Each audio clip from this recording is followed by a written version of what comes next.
दोस्तों, राजस्थान बीजेपी के लिए दिन ब दिन एक कांटा बनते जा रहा है, या कहूं गले में अटकी एक हड्डी बनते जा रही है। ना निगली जा रही है, ना उगली जा रही है। जहां पिछले बार बीजेपी ने राजस्थान के 25 के 25 सीटों पे अपनी जीत दर्ज की थी, वहीं इस बार दोस्तों बीजेपी राजस्थान में एक या दो सीटों से नहीं बल्कि 25 की 25 सीटों पे मुंह केबल गिरने वाली है।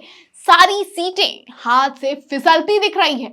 जी दोस्तों, राजस्थान के जाट समुदाय ने एक बार फिर ऑपरेशन गंगा जल शुरू कर दिया है। क्या है ये गंगा जल ऑपरेशन? इससे कैसे बीजेपी राजस्थान में 25 की 25 सीटें हार सकती है, बताएंगे आपको इस वीडियो में। तो वीडियो को अंत तक जरूर देखिएगा। लेकिन वीडियो में आगे बढ़ने से पहले मैं आपसे दरख्वास्त करूंगी कि देश नीति को सब्सक्राइब जरूर करें और वीडियो पसंद आए तो इसे लाइक और ज्यादा से ज्यादा शेयर भी करें।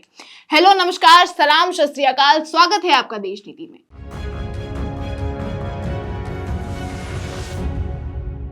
देश नीति, केवल सच्ची और पक्की खबरें।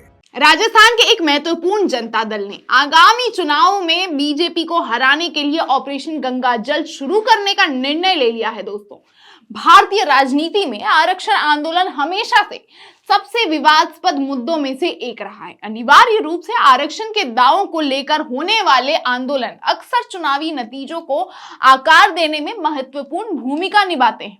वहीं जैसे जैसे लोकसभा चुनाव नजदीक आ रहे हैं दोस्तों, पूर्वी राजस्थान के भरतपुर और धौलपुर जिलों में जाट समुदाय द्वारा अन्य पिछड़ा वर्ग यानी ओबीसी आरक्षण की मांग चुनावी समीकरण में एक शक्तिशाली फैक्टर बन चुकी है। दोस्तों, वहीं जहां जाठों का एक समाज जो है राजस्थान में काफी मजबूत माना जाता है। राजस्थान के 14% की जनसंख्या को अकेले जाट कवर करता है। यहां तक कि राजपूत की जो जनसंख्या है वो भी राजस्थान में जाट से कम है। वहीं दोस्तों, जनवरी से ये ही जाट समाज के लोग जो है मोदी सरकार से जो है आरक्षण की मांग कर रहे हैं। और अब तो ये जाट समाज जो है गंगा मैया तक की कसम खाने को तैयार हैं, लेकिन वो बीजेपी को वोट देने के लिए तैयार नहीं है। वो बोल रहे हैं कि हम गंगा मैया की कसम खा के, वो कहते हैं कि हम बीजेपी को वोट नहीं देंगे। आप मानिए या नहीं, लेकिन ये ऑपरेशन गंगा दिन ब दिन बढ़ता जा रहा है दोस्तों। साथ ही बीजेपी की कुर्सी भी हटाए जा रहा है। या कहूं दोस्तों कि अगर वसुंधरा राजे को इन्होंने टिकट दे दिया होता तो शायद ये ऑपरेशन गंगा को कंट्रोल किया जा सकता था, क्योंकि ऑपरेशन गंगा में सबसे महत्वपूर्ण भूमिका निभाने वाले धौलपुर से राजस्थान की पूर्व मुख्यमंत्री वसुंधरा राजे जो है वो पूर्व शाही परिवार की सदस्य है। और ऐसे समय में बीजेपी ने वसुंधरा राजे को टिकट काट दिया। कह लीजिए राहु केतु शनि सब बीजेपी पर एक साथ भारी हुए पड़े हैं। राजस्थान में बीजेपी ने खुद अपनी ही मुश्किलें खड़ी कर दी हैं। वहीं अब ये जाट समाज भी मोदी सरकार को राजस्थान से उखाड़ फेंकने का काम कर रहा है। वैसे लगता नहीं है कि इस बार मोदी जी 400 पार कर पाएंगे, अगर उनके पास कोई और ऑप्शन से चुनाव जीतने का ख्याल नहीं हो तो। लौटते हैं मुद्दे पे दोस्तों। हाल के समय में जाठों के पूर्वी राजस्थान के गांवों में बीजेपी के खिलाफ ऑपरेशन गंगा जल शुरू किया गया है, जिसमें 3 महत्वपूर्ण लोकसभा सीटें भरतपुर, करौली, धौलपुर और अलवर शामिल हैं। इस अभियान के तहत जाट नेता गांव में विशेष बैठकें कर रहे हैं, जहां वो लोगों से गंगा जल की शपथ लेकर बीजेपी को वोट नहीं देने की अपील कर रहे हैं। दोस्तों, भरतपुर और धौलपुर के जाठों के लिए ओबीसी आरक्षण की मांग काफी लंबे समय से लंबित है।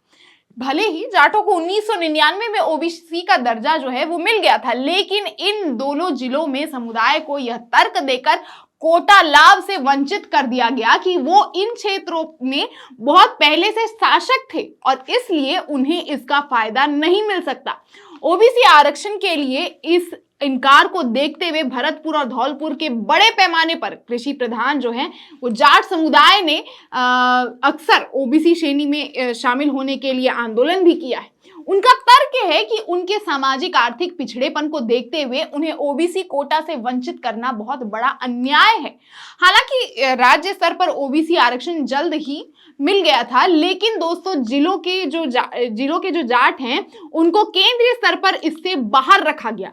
लेकिन दोस्तों यहाँ पर आता है टर्निंग पॉइंट क्या? तो 2013 में मनमोहन सिंह के नेतृत्व वाली यूपीए सरकार ने भरतपुर और धौलपुर में जाटों को केंद्रीय स्तर पर ओबीसी आरक्षण दिया था, लेकिन उनकी ये खुशी जो है ज्यादा दिन तक टिक नहीं पाई और साल 2015 में सुप्रीम कोर्ट ने जाटों को केंद्रीय ओबीसी सूची से हटाने का फैसला किया। हालांकि पूर्व मुख्यमंत्री और कांग्रेस नेता अशोक गहलोत ने फिर से 2021 में मोदी सरकार को पत्र लिखकर दोनों जिलों में जाटों के लिए ओबीसी कोटा की मांग की थी, लेकिन केंद्र की जो बीजेपी सरकार है यह महत्वपूर्ण आरक्षण प्रदान करने से साफ साफ इनकार कर देती है।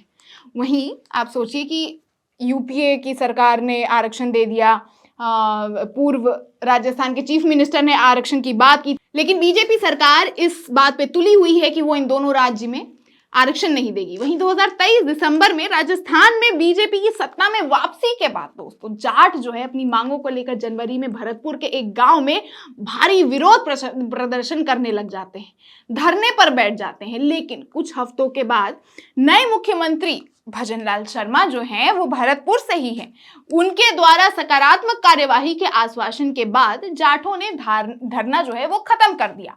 लेकिन अभी लोकसभा चुनाव में जहां बस 2 हफ्ते बचे हैं और आचार संहिता लागू होने के बाद भी जाट समुदाय को आरक्षण नहीं मिला है, तो उन्होंने अब बीजेपी पर साफ साफ धोखा देने का आरोप लगा दिया है।